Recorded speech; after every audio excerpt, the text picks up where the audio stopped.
In a forgotten village, nestled between two quiet mountains, there lived a boy named Toby. He was known for three things: his silence, his tiny house made of scraps, and the sound that came from his roof every night.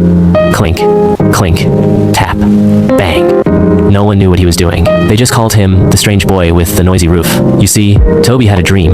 Not the kind you tell your friends. The kind that feels too big for your tongue to say out loud. He wanted to build a flying machine.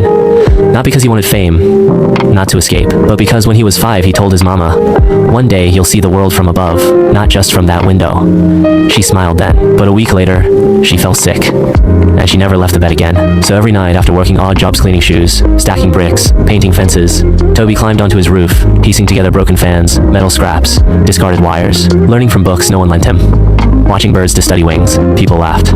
"You trying to touch heaven with that junk? You ain't got no money, no help, no sense." But Toby just smiled and kept building. 1 year passed, then 2, then 5. By the 7th year, his hands were calloused, his eyes had dark circles, and his machine was finally complete. He called it the Sky Cart. On the day of his first flight, the whole village gathered. Some came to see history, most came to see failure. He climbed into the rickety seat, wearing his mama's old scarf like a pilot. Someone shouted, "You're gonna fall and break your dream," Toby whispered. "At least I dared to build it." Then, vroom! The wings flapped, the wheels shook, the crowd gasped, and slowly, the Sky Cart lifted. It wasn't perfect.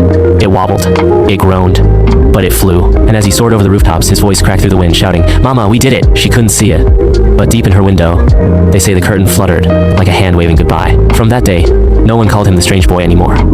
They called him Toby, the Sky Builder, because his story wasn't just about flight. It was about what happens when hard work and patience refuse to give up, even when no one else believes you will rise. Subscribe now for a Sky Cart.